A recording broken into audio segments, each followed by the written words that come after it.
Let's go to the Talks the Table at Boston Connor and at Ty Schmidt. Talking about money going out, Trent Williams telling a little bit more about how that all came together with San Francisco 49ers. Yeah, I love it's war. It's war. Listen, a lot of people don't really know what these contract negotiations are like. He laid it out for us. Listen, they're going to spill some blood. I'm going to spill some blood. But in the end, we're all going to wave the white flag. Now, granted, the Niners were doing a little bit more guerrilla warfare, and he was basically like, the U.S. Military. He was launching nukes because he knew, listen, these guys got to pay me. Okay, so his were maybe a little bit more flesh wounds, and he was blowing limbs off. But let's go to the comment from Trent and see how accurate Ty was there. Adding up the fines ever in your head?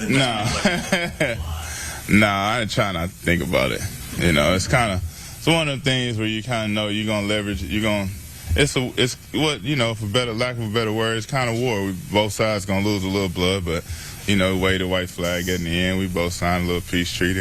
They fined me for $4 million. Yep. Got it. I'm getting $83 million on the other side. Yep. So I think what you said was journalistically standards accurate with everything you laid out there. Yeah, maybe put a little sauce on it, but I think that's the way to look at it. He knew going in, like, hey, guess what? They're going to be able to come out and with their little pea shooters and maybe nick me up a little bit. But in the end, he knew, like, hey, I'm a generational talent. This team goes as far as I'm going to take them, and with Purdy, obviously. But he knew that a deal was getting done, and he knew more than likely that he was going to get what he was asking for. Let's stay in San Francisco. General Manager Lynch, who's had a lot on his plate. Oh, yeah. Okay, we got Ayuk, who self-admittedly said, I made it a little harder than it needed to be. Whatever, deal gets done. Yeah. Okay, that's good. Trent Williams, obviously shedding a little blood, a little less than you guys are. Then John Lynch has a player get shot. He addressed that entire conversation yesterday, did he not? Yeah, and it turns out Ricky Pearsall might be, first team all generation as far as swagger goes, if you will. I believe the first thing he said when John Lynch talked to him was like, hey, you make sure those boys have that party tonight. You make sure Rick Ross, pops a couple bottles in my name. I got a bullet wound in my chest, but you know what I would do if it was you guys?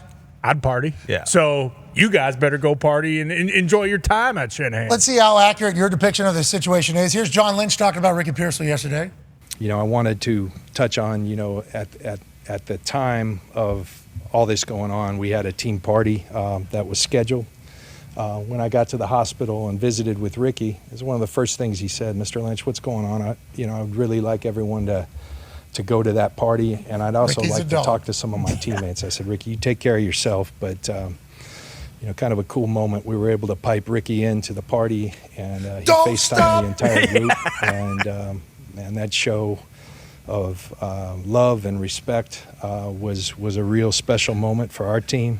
Hey, I think you were accurate with everything you said. And they started blaring Many Men. Yeah, 50 they did. Cent, I'm pretty sure. I don't know if Rick Ross is blaring any 50 Cent songs anywhere. He's That's a good point. I don't know. I don't have that good of a read on the internet streets. I don't know where the beef is. I think it was Pop that. I think it was Pop. Yeah, I believe Pop. But Hustler, there's a lot of songs that potentially came on.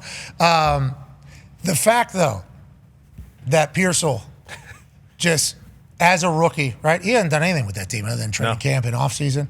And he's like, Lynch, you tell them boys to party. Let the boys party. You better rip him. And then how about him say, we're able to pipe him in? Yeah. What they do is put his ass on a projection screen. They just put his ass. All right, hey, everybody look to the south wall here. Guess who's going to pop up? He's in the hospital. Sling. What's up, boys? And then when he pops up, I heard 1,000 bottles of champagne showed up with a couple ballet dancers. It was a really nice. Oh, ballet dancer. Yeah. Adult ballet dancer. Okay, that's good. Whatever the case is. Or maybe regular. Hey, and Trent Williams even said that whenever he saw that Ricky got shot, it enticed him to kind of get things done quick. It's could have been there. Wait a minute. Everything we were talking about with the Niners was they're getting drawn. I know. They're getting drawn apart and kind of from within, it's all going bad. And then everything we're hearing now, teammate gets shot, says, let those boys party. They pipe them in. Trent Williams, who's going to go down as a GOAT, is like, that rookie got shot. I'm like, wait a minute, that's my teammate. What are we even? And then Ayuk saying, I definitely made it a little bit more difficult. Yeah. Him and Debo are in there. Kyle Shanahan's dressed like a gangster, mobster. McCaffrey's back. Christian McCaffrey's back on the field, dapping people. It's like Purdy's jocked. Holy shit. Kittle's got those sweet new tats. Are the Niners more tight than they have ever been? And Kittle is still telling kids to wear these in their little leagues. Exactly. That's right. Exactly. Yeah. So telling kids to wear these in their little leagues. I mean, what a wild scene over there in San Francisco from 1 week ago to now. It's like Ricky Pearsall's back in the weight room. Yeah. Guy got shot through his chest out of his back in the weight room yesterday. It's like, Wow. look out, because I heard Shady this morning on the facility say, a couple things are for certain. Taxes in San Francisco 49ers are going to be in it. And I think that's a good, you forgot death there, which is always something. Sure. But also, death taxes in the Niners, this particular Niners being in it is real. And it feels like they're maybe even more motivated than they've ever been. And I don't think we were telling that story for 6 weeks? Yeah, the entire offseason maybe? I mean, it was literally last week where it's like, hey, they're not going to have Ayuk or Trent Williams. And it could be for an extended period of time. We don't know. And now they've been forcing fire. They're going to be better than they were last year. So fresh legs. Fresh legs, exactly. Fresh legs, tighten, more sense of community. I mean, what are we? I made it a little more difficult probably last month. Oh. How about John Lynch going, thank you? What was going on last month? He probably slapped the table. What was going on last month? Training camp. Smart, good move. Hey, not bad. Fresh legs. Fresh legs. It's going to be a long season, especially with the way that Niners team views everything. Congrats to everybody getting their money. Congrats to everybody getting their money.